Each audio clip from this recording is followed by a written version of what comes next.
Hey, if you're interested in how short-term rentals will exponentially increase your income, stay tuned while I tour you around Green Bay, Wisconsin, home of the Green Bay Packers, and I show you how a small town like Green Bay you can make a boatload of money from short-term rentals. And if you stay tuned to the very end of this video, I'll give you a quick little tour on where Aaron Rodgers lives, on where Davante Adams lives, and where former coach Mike McCarthy still has his house. So without further ado, let's jump into the video right now. One of the first things you need to consider with short-term rentals is what is actually going to attract people to your area. Is it a vacation rental area? Is there something in the summertime that's really appealing to the masses? Or do people go there for business, for pleasure, to visit relatives? What is it that actually attracts people? Now, Green Bay, Wisconsin, you might think of the Green Bay Packers and cheese. Those are pretty much the only two things that comes to the average United States citizen's mind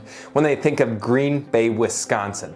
But what else might attract individuals to do a vacation rental within the city? So the first attraction that might pull people into Green Bay is the Green Bay Packers. Aaron Rodgers, Davante Adams, Matt LaFleur, the entire team is extremely appealing, has a huge fan base that travels extremely well. Now, people throughout the state of Wisconsin will merge into Green Bay on the weekends for Packer games, possibly even beforehand to tailgate and to spend time with family and visit the city. So this is a huge bonus for short-term rental owners like yourself. Now, with the influx of people coming to Green Bay for about 10 weeks per year for the Green Bay Packers, you can bank on your rental rates being much higher for those times.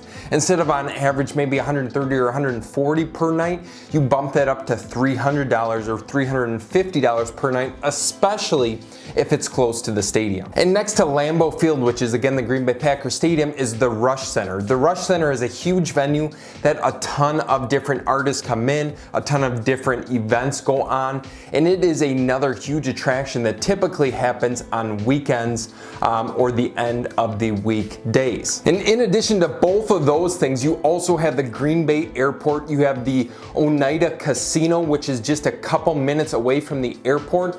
And you have the UWGB campus, or University of Wisconsin Green Bay campus, where people are coming in for sporting events, for college activities, for kids moving in, kids moving out. There is a lot of different appeal within Green Bay that just on the surface level, people might not understand. But as you niche down and you're making a list for your area that you're wanting to do vacation rentals in, write down as many different activities or things to do as you can think of and see if it would be a good spot for a vacation rental. Then going into the average house price versus the average rental rate. So in Green Bay, Wisconsin, right now the average house price is right around $187,000, which is quite affordable compared to other parts of the country. Now, if the average house price is $187,000, what does that get you? Well, typically it'll get you a 3-bed, 1-bath ranch house in the city of Green Bay. So let's just say you acquire a property for $187,000, which amounts to about $1,000 or $1,100 mortgage with 20% down at today's current interest rates. The average rental rates across the state of Wisconsin for 3-bedroom properties is about $1,100 per month. Now, you would be cash flowing if you rented that property out with 20% down at today's mortgage rates. You'd be cash flowing about $50 to $75 per month on a normal rental property basis. Now, what does it look like if you take it for a short-term rental? With a short-term rental, you'll make considerably more, which I'll get into in just a couple minutes. I don't want to jump ahead of myself, but let's go into what competition you might face as a potential short-term rental landlord. Now, competition. What is competition for short-term rentals? Well, let's think about it for a second. It could be other short-term rentals, or the big elephant in the room, it would be hotels or hospitality. So when you're competing against other short-term rentals or hospitality, what are the biggest, most important things to consider? Well, with short-term rentals, it matters how many people your property can sleep. So the more people it can sleep, the more appealing it is to short-term rental guests, because it cuts down on their cost for a vacation or a retreat that they are trying to go on. And another thing to pay attention to with these short-term rental properties is the more unique or the nicer nicer your property, the higher likelihood it is that it's going to stay 100% full when it's happening during event season. So it's very easy to understand this logic.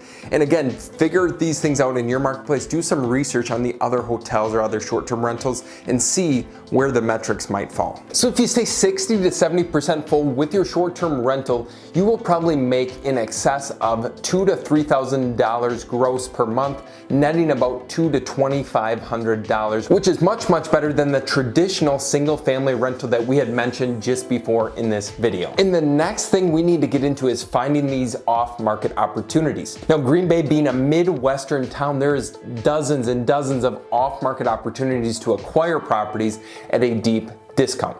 And let me give you an example of a property we bought just a couple blocks away from Lambeau Field on Langlade Avenue. Now, this property we picked up for right around $73,000 or $74,000. It was a couple years ago, so I don't remember exactly, but we bought it for $73,000, $74,000. If we would have stuck 30 into it, we would have easily rented it for $200 to $300 per night on a short-term rental basis during peak season. Now, what we ended up doing is we ended up flipping this property because it was a quick deal and we really did not want to remodel it or rent it out. But if we would have kept it as a short-term rental, being a few blocks away from Lambeau Field in a great location and great neighborhood, we would have had a rental netting us about $2,000 to $3,000 per month, or $24,000 to $30,000 per year, which is absolutely incredible for a short-term rental property. Now, lastly, getting into third-party property management. Are there companies in the area or in your area that do third-party property management for short-term rentals? Now, I know when we were looking into short-term rental managers in our area, they were at 20 to 30% of the gross income, which again is a significant amount of money. So it might be easier if you outsource that to a friend, family, or cousin or something like that who is interested in getting into real estate, who can do it for you for 10 to 15% per month, so they don't gouge you on your gross income. Now, what you've all been waiting for, I know I teased you in the beginning of this video of where Aaron Rodgers, Davante Adams, and Mike McCarthy live, but let's jump into some B-roll footage of their houses. I'll do some voiceover action to tell you a little bit about the areas, the neighborhoods, and then you can see for yourself just how the biggest NFL stars in the country are living in Green Bay, Wisconsin. This right here is 4735 Fonda Fields Court that you can see through the trees. This property is over 20,000 square feet and was built over almost a decade ago. Now, this property, it has been foreclosed on. It was bank owned, and now a real estate developer in the area has since purchased it and is trying to still sell it. It was recently at auction for $4 million and needs to still be finished. And luckily enough, the person who buys this particular property will be the neighbor to Packers quarterback Aaron Rodgers, because he just lives down the street. It is one of 3 houses on this particular neighborhood. Now, Aaron Rodgers, as you can see in his particular property, it is fenced in, it's very private. No one from the public can see in his backyard, his front of his house, so on and so forth. There's a private gate. He is very much secluded from the everyday environment, which is what most NFL stars would want, especially in a small municipality like Green Bay. And Davante Adams, he is located in a normal residential neighborhood. He paid about $500,000 for his property. A very nice ranch house, nothing crazy, nothing out of the ordinary, just a nice everyday home that he will easily be able to resell if he ever leaves the Packers. And lastly, Mike McCarthy still owns this property to date, even as the Dallas Cowboys head coach. And this property is exquisite. It sits on 10 plus acres. It has the main house and then a back house, and it is one of a kind, an absolute masterpiece in Green Bay, Wisconsin. And lastly, if you want to learn how you can afford houses like the ones I just showed you, watch my recent video here on our $100,000 spread on a flip property.